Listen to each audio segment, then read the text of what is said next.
Yun,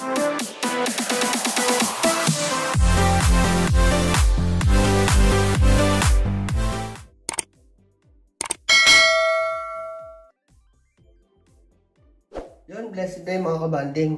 So ngayon po, meron na naman tayong isang cooking vlog. So, ang iluluto natin ngayon ay ayan, atay.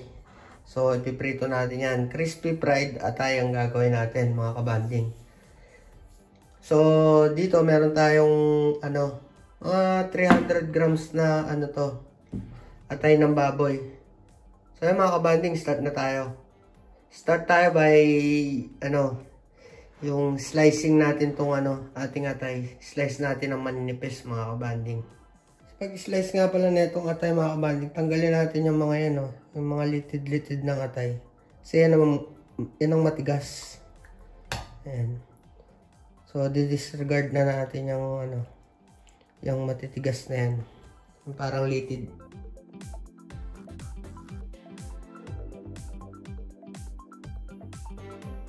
Mga kabanding, matapos ko siyang slicein, lalagay ko lang siya dito sa sa baking paper.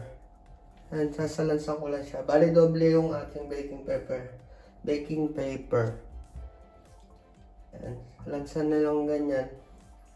Dahil medyo pupukpukin natin to dahil para medyo malambot.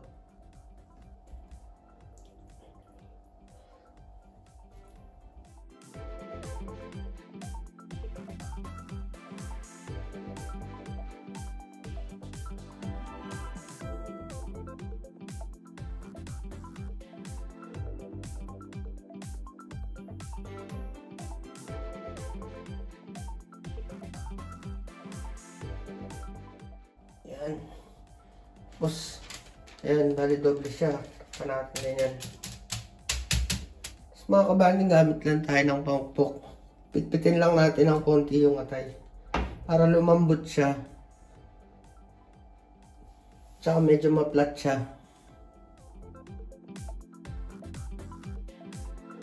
Mga kabanding, sa isang plate, gagamit lang ako ng crispy fry.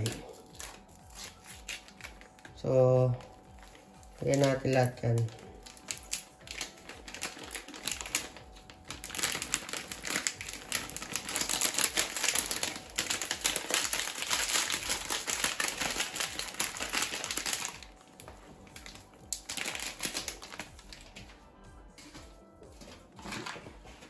Saluan natin ng konting all-purpose flour.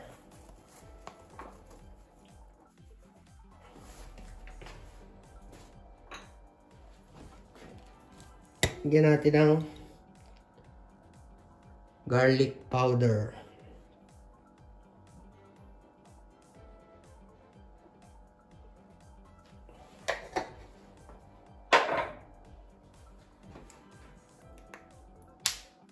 Paminta.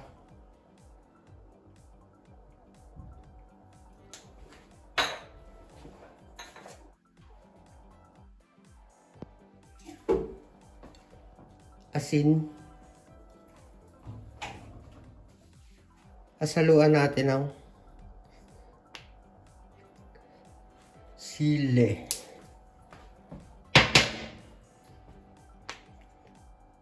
Sweet paprika.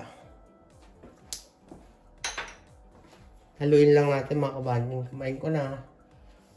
Linis naman yung kamay ko.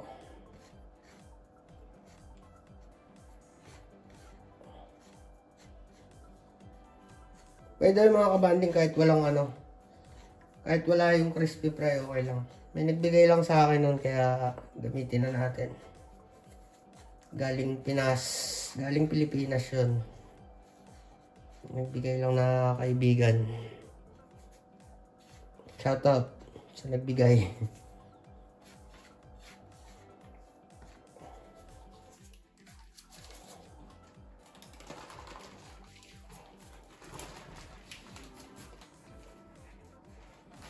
Napit-pit na yung ating atay. Lagay lang natin. Ready to fry na yan.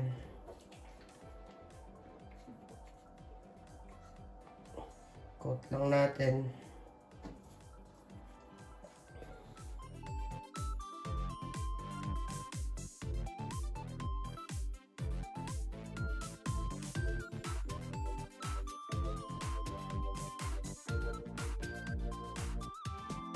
Mga kabandits, paikot lang tayo ng frying fan. Oop, ay pasimindi. Yun.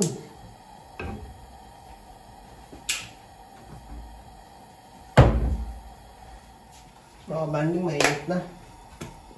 Hindi natin ang mantika.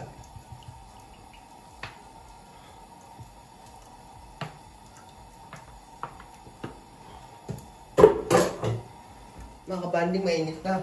Frying na tayo.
Mga kabanding, saglit lang pag-iprito na to.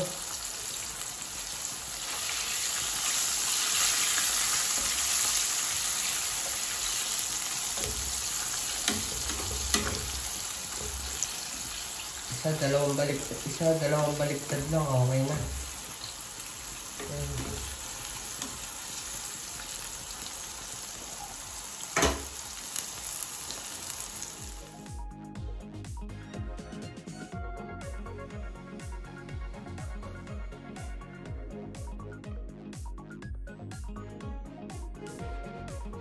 Mga kabanding, ito na po yung ating crispy fried atay ng baboy. Yan.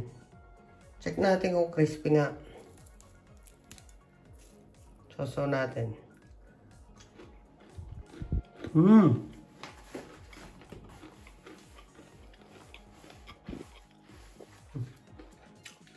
Yup. Kung naman narinig nyo. Crispy. Tsaka malambot siya. Kasi ano, yung pinukpok natin siya. So, paired lang natin sa suka. Ito, may ginawa ko yung aking ginawang sukang pinakurat o pinaanghang. Puno-puno ng sili. Sili, luya, bawang, paminsang buo. Subukan nyo to mga kabanding, masarap siya. Tsaka malambot. Kaya pag pinukpok, lambot tsaka crispy yung labas. Mga kabanding, kung nagustuhan nyo po itong isa na naman pong recipe natin, pakihit lang po yung subscribe button tsaka yung notification bell. Makakatulong po ng malaki yun sa paglago ng ating channel. Maraming salamat po sa panonood. God bless. Stay safe. Peace. Bye.